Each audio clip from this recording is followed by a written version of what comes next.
जय हिंद दोस्तों, स्वागत है एक बार फिर से आज दिन भर की तमाम बड़ी खबरों में। यदि आपने अभी तक हमारे चैनल को सब्सक्राइब नहीं किया है तो कृपया चैनल को लाल बटन दबाकर सब्सक्राइब करें और घंटी बटन भी दबा दें। ये पहली बड़ी खबर है, देश मना रहा चंद्रयान 3 के चांद पर उतरने का जश्न, तो वहीं रोवर प्रज्ञान चंद्रमा की सतह पर रहस्यों से उठा रहा पर्दा। दरअसल दोस्तों आपको बता दें कि चांद पर सफल लैंडिंग के बाद चंद्रयान 3 का रोवर प्रज्ञान अपना काम शुरू कर चुका है। लैंडर और रोवर के जरिए 14 दिनों तक चांद पर रिसर्च किया जा सकेगा। विक्रम साराभाई स्पेस सेंटर के निदेशक डॉक्टर एस उन्नी कृष्णन नायर ने न्यूज एजेंसी INS से कहा कि गुरुवार की देर रात लगभग 12:30 बजे रोवर लैंडर से चंद्रमा की सतह पर उतर गया है। ये चारों ओर घूम रहा है और चंद्रमा की सतह पर अपनी छाप छोड़ रहा है। उन्नी कृष्णन नायर के मुताबिक रोवर के सोलर पैनल बाहर की तरफ खुल चुके हैं। लैंडर और रोवर मिलकर चांद की गतिशीलता, सतह पर मौजूद प्लाज्मा के घनत्व, चांद की परत की रूपरेखा, सतह के कंपन, रसायन और खनिज से जुड़ी अधिक जानकारियां जुटाएगा। इसके साथ ही चंद्रयान 3 के प्रोपल्सन मॉड्यूल में लगे एक पेलोड से पृथ्वी की निगरानी की जा रही है। इस पेलोड से पृथ्वी की तरह ही ऐसे ग्रहों को खोजा जाएगा जहां पर जीवन संभव हो। दरअसल चंद्रयान 3 के लैंडर और रोवर को एक चंद्रमा दिवस यानी 14 दिन के लिहाज से डिजाइन किया गया है, क्योंकि चांद पर 14 दिन तक ही सूर्य की रोशनी आती है। इसके बाद चांद की सतह पर अंधेरा छा जाता है। अंधेरे की वजह से चांद का तापमान -200 डिग्री तक गिर जाता है और इस तापमान में मुमकिन है कि लैंडर और रोवर में लगे उपकरण काम करना बंद कर दें। हालांकि एक उम्मीद है कि दोबारा सूर्य की रोशनी पड़ने के बाद उपकरण दोबारा काम करने लगे, लेकिन इसकी संभावना काफी कम है। आपको बता दें कि चंद्रयान 3 को चांद से वापस लाने के लिए डिजाइन नहीं किया गया है। 14 दिनों तक कई प्रोपल्सन मॉड्यूल के जरिए, पेलोड्स के जरिए चांद पर खोजबीन करना मिशन का उद्देश्य है। इसके बाद मिशन लाइफ खत्म होने पर चंद्रयान के सभी उपकरण चांद की सतह पर ही रहेंगे। और बड़ी खबर, कवि कुमार विश्वास ने पाकिस्तान पर कसा तंजा, बोले झंडे पर चांद होना और चांद पर झंडा होने में औकात का अंतर है। दरअसल दोस्तों आपको बता दें कि इसरो ने बुधवार को चंद्रमा के दक्षिणी ध्रुव पर चंद्रयान 3 के लैंडर की लैंडिंग करवाकर इतिहास रच दिया है। लैंडर विक्रम ने शाम 6:04 पर चांद की सतह को जैसे ही छुआ, पूरा देश खुशी से उछल पड़ा। भारत पहला देश बन गया है जिसने चांद के साउथ पोल पर लैंडिंग की है, तो वहीं चांद पर उतरने वाला भारत चौथा देश बन गया है। इससे पहले अमेरिका, चीन और सोवियत संघ चंद्रमा पर लैंड कर चुके हैं। भारत के इतिहास रचने पर लोकप्रिय कवि कुमार विश्वास ने पाकिस्तान पर तंज कसा है। कवि कुमार विश्वास ने चंद्रयान 3 की लैंडिंग के बाद एक वीडियो शेयर किया है। उन्होंने एक्स यानी ट्विटर पर शेयर किए गए वीडियो में कहा कि झंडे पर चांद होना और चांद पर झंडे होने में औकात का अंतर होता है। मालूम हो कि पाकिस्तान के झंडे पर चांद है और इसी को लेकर कुमार विश्वास ने पड़ोसी देश पाकिस्तान पर तंज कसा है। और बड़ी खबर, इंडिया गठबंधन के होंगे कई संयोजक, लालू प्रसाद यादव के बयान से इंडिया गठबंधन में मचा बवाल। दरअसल दोस्तों आपको बता दें कि आरजेडी सुप्रीमो लालू प्रसाद यादव के एक बयान से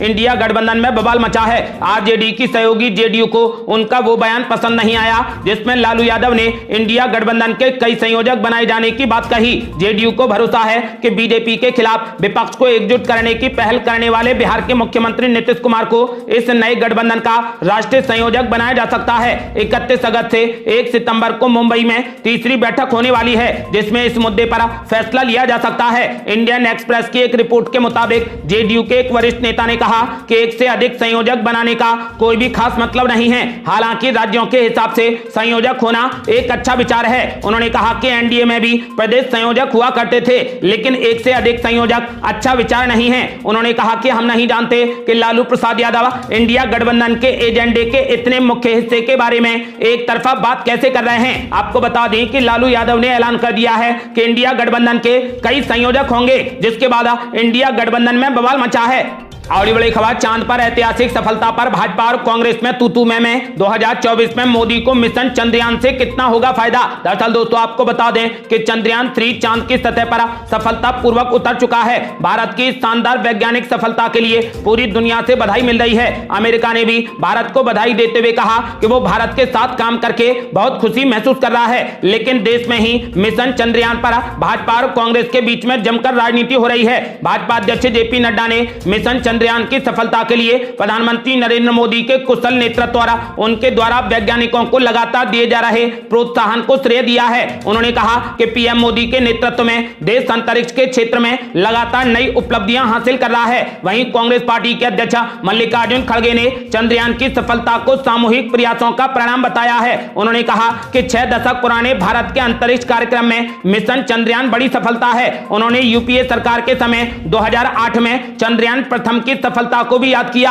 कांग्रेस नेता सोनिया गांधी ने भी पत्र लिखकर इसके लिए देश के वैज्ञानिकों को बधाई दी है। भारतीय जनता पार्टी ने यह आरोप भी लगाया है कि अटल बिहारी वाजपेयी सरकार के नेतृत्व में शुरू किए गए इस अभियान को बाद में सत्ता में आई यूपीए सरकार ने पर्याप्त सहयोग नहीं दिया, जिससे इस मिशन को पूरा होने में समय लगा। जबकि कांग्रेस नेता जयराम रमेश ने इसके लिए इसरो की स्थापना करने वाले पूर्व प्रधानमंत्री पंडित जवाहरलाल नेहरू और देश के वैज्ञानिकों को श्रेय दिया है। राजनीतिक विश्लेषकों का मानना है कि इस तरीके के अभियानों से हमेशा सत्तारूढ़ दल को ही लाभ मिलता है, लेकिन इस पर राजनीति करने से बचना चाहिए। अगली बड़ी खबर, चंद्रयान 3 की कामयाबी पर सोनिया गांधी ने एस सोमनाथ को लिखी चिट्ठी, इसरो को दी बधाई। दरअसल दोस्तों आपको बता दें कि कांग्रेस की पूर्व अध्यक्ष और वरिष्ठ नेता सोनिया गांधी ने भी अपनी खुशी जाहिर की है। चंद्रयान 3 की सकुशल लैंडिंग के बाद उन्होंने अपनी खुशी का इजहार करते हुए इसरो के चेयरमैन डॉक्टर एस सोमनाथ को बधाई वाली चिट्ठी भेजी है। इसरो के चेयरमैन सोमनाथ को लिखे अपने पत्र में कांग्रेस संसदीय दल की अध्यक्ष सोनिया गांधी ने लिखा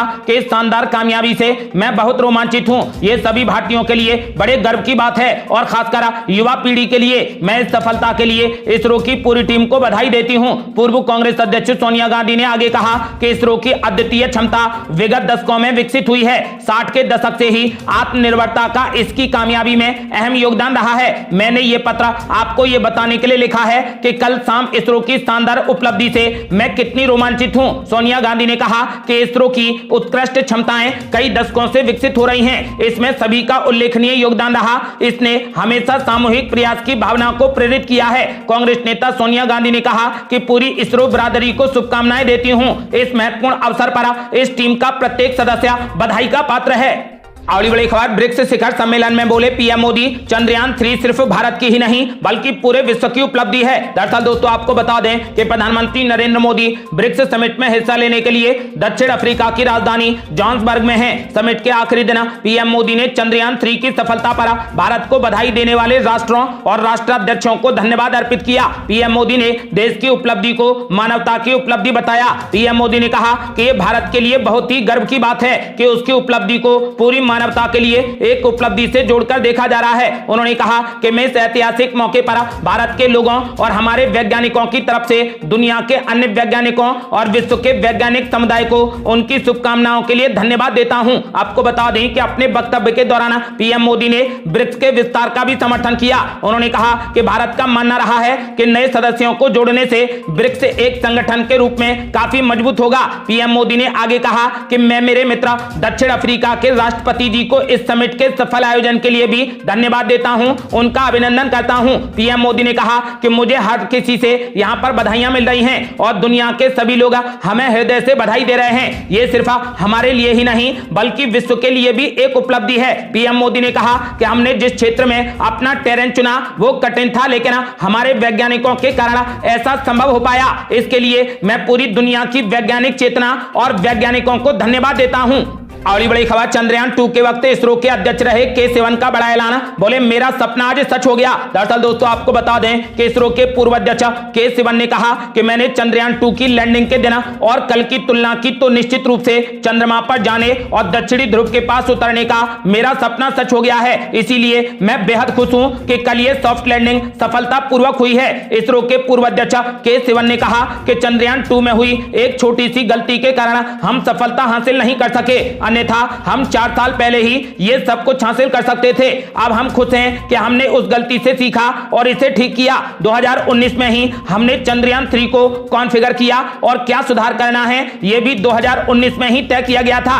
कल हमने उस प्रयास का फल देखा। उन्होंने कहा कि अब हम सफल हो गए हैं और मेरा सपना सच हो गया है।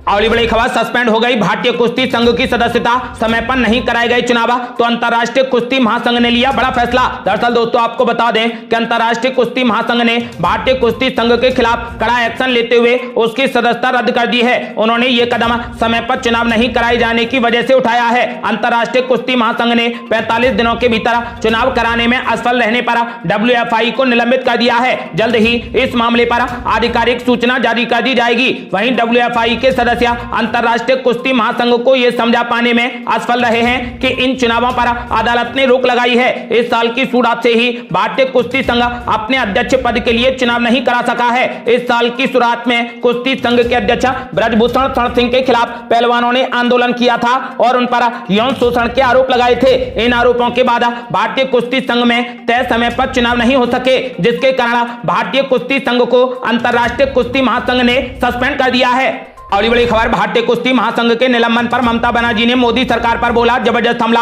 बोली अब हिसाब किताब के दिन ज्यादा दूर नहीं है। दरअसल दोस्तों आपको बता दें कि विश्व कुश्ती की सर्वोच्च संस्था यूनाइटेड वर्ल्ड रेसलिंग ने समय पर चुनाव नहीं कराने को लेकर भारतीय कुश्ती महासंघ यानी WFI को गुरुवार को निलंबित कर दिया। इस पर पश्चिम बंगाल के मुख्यमंत्री ममता बनर्जी ने केंद्र सरकार पर निशाना साधते हुए कहा कि यह देश के लिए शर्मिंदगी की बात है। तृणमूल कांग्रेस की चीफ ममता बनर्जी ने कहा कि मैं ये जानकर स्तब्ध हूं कि यूनाइटेड वर्ल्ड रेसलिंग ने WFI को निलंबित कर दिया है। ये पूरे देश के लिए बेहद शर्मिंदगी की बात है। केंद्र सरकार ने शर्मनाक रूप से अहंकारी होकर और हमारी पहलवान बहनों की दुर्दशा के प्रति लापरवाही बरतकर उन्हें निराश किया है। ममता बनर्जी ने कहा कि केंद्र और बीजेपी हमारी बहनों को मिसोजिनी और पुरुष वर्चस्व से परेशान करते हैं। भारत को उन लोगों के खिलाफ खड़ा होना चाहिए और उन्हें दंडित करना चाहिए जिनमें कोई नैतिकता संवेदना नहीं बची है। ममता बनर्जी ने कहा कि अब हिसाब किताब के दिन ज्यादा दूर नहीं है। अगली बड़ी खबर, चंद्रयान 3 के रोवर प्रज्ञान ने चांद पर छोड़े अशोक स्तंभ और इसरो के कभी न मिटने वाले निशान। दरअसल दोस्तों आपको बता दें कि चंद्रयान 3 के 23 अगस्त को चांद पर सॉफ्ट लैंडिंग के बाद रोवर प्रज्ञान भी लैंडर विक्रम से बाहर आ गया है। लैंडिंग के करीब 2.5 घंटे के बाद प्रज्ञान बाहर आया। धूल के पूरे तरीके से खत्म होने के बाद प्रज्ञान को इसरो ने विक्रम से बाहर निकाला। प्रज्ञान ने चांद पर अशोक स्तंभ और इसरो के निशान छोड़ दिए हैं। लैंडर विक्रम की चांद पर सॉफ्ट लैंडिंग के बाद अगला काम उसकी गोद में बैठे रोवर प्रज्ञान को बाहर निकालना था। अब असली मिशन शुरू हो गया है और विक्रम एवं प्रज्ञान मिलकर चांद के दक्षिणी ध्रुव का हालचाल बताएंगे। इसरो के मुताबिक रोवर प्रज्ञान लैंडर विक्रम से बाहर आ गया है और उसने चांद पर अशोक स्तंभ और इसरो के निशान छोड़ दिए हैं। प्रज्ञान अब 14 दिन तक चांद पर रहकर स्टडी करेगा और डेटा कलेक्ट करके लैंडर विक्रम को भेजेगा। यहीं से सभी जानकारियां धरती पर बैठे इसरो के साइंटिस्टों को भेजी जाएंगी। रोवर प्रज्ञान जैसे जैसे आगे बढ़ रहा है वो चांद की धरती पर अशोक स्तंभ और इसरो के निशान छोड़ता जा रहा है। प्रज्ञान के पहियों पर इसरो और अशोक स्तंभ के निशान बने हैं, तो जैसे जैसे वो आगे बढ़ेगा चांद की धरती पर ये निशान छोड़ता जाएगा। इसरो ने चंद्रयान 3 की सॉफ्ट लैंडिंग से पहले इस बात की जानकारी दी थी। इसमें रोवर के एक तरफ के पहियों पर इसरो का निशान है तो दूसरी तरफ के पहियों पर अशोक स्तंभ का निशान बना है। चंद्रयान 3 के लैंडर विक्रम की चांद पर सॉफ्ट लैंडिंग के दौरान काफी धूल उड़ने लगी। वहां पर गुरुत्वाकर्षण पृथ्वी की तुलना में काफी ज्यादा कम है, जिसकी वजह से